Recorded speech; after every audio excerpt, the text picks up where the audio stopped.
Hello, in this lecture I'm going to give you some examples about analysing the problem students have in their NAPLAN test. Here's an example of a NAPLAN question. Again, it's within a context. So Zoe bought a bike on sale at 15% off the original price. And they give the original price, so how much did she pay for the bike? Well, here we are, so she's going to pay 85% of the original price, and so I've multiplied 0.85 by 420, so the price is $357. So this is the correct answer here, and the student would have to colour in the space there. Now, quite often in the NAPLAN questions they put in what I call distractors, and here a distractor is an answer based on a common student error or misconception. So the answers that students give can tell you a lot about what's going wrong with their reasoning. Here's an example.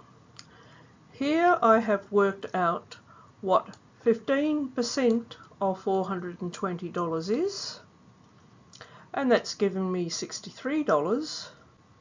And this is why some students might answer this one here.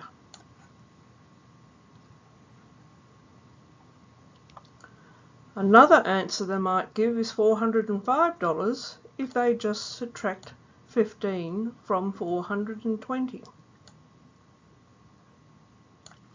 So again, if a student gives that answer, you can work out their reasoning. Now, the last distractor here, I must admit I haven't been able to figure that one out. So if anyone can tell me why 378 was put in there, or whether it was just randomly put in, I'd really like to hear from you, and you can tell me. Here's another question. Helen has 24 red apples and 12 green apples. What fraction of the apples are green? Again, you see that students have to have a certain standard of literacy to understand what to do. So you may have a student who understands fractions very well, but because of poor literacy, they'll have problems with the question. So first of all, we have 36 apples in all, and a third of them are green. So like a good student, I'm going to go and colour in the answer. But of course I'd be using a pen and not a mouse. So let's see how we might come to the other answers. Well, 12 green apples divided by 24 red apples, 12 divided by 24 gives a half, and that might explain the reasoning which gives a student, leads a student to select that answer. 12 multiplied by 3 is 36. Therefore, the ratio of green to red is 1 to 3. That might lead a student to select quarter. And 12, they're just saying, well, we've got 12 apples, we're thinking of fractions, so we'll just write 1 over 12.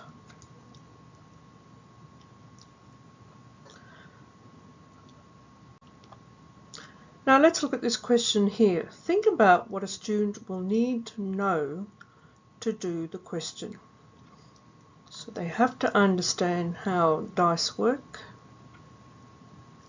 They have to know it's got 6 numbers. If the dice is fair, each number has an equal chance of coming up. So the chance of Kim throwing a 2 is 1 in 6. Now the student will have to be able to understand how to display fractions on the number line. So we've got from 0 to 1. These seem to be equally spaced, so I think that's 1 6, 2 6, 3 6, 4 6. 5 6 would be about here, and then we'll have 6 6, which of course is 1. So 1 6 is the answer. So the student needs to colour in this answer here. So you can see that seemingly simple question has a lot more in it than you would think. This question shows how important it is for teachers who are teaching fractions to use different models of fractions, not just the popular pies or pizzas. So I hope here you've just seen some examples of how to analyse the results or the answers that students give, let's say that again, students give to NAPLAN questions. And I'm going to get you to practice this in the Anderson article. Thank you for listening.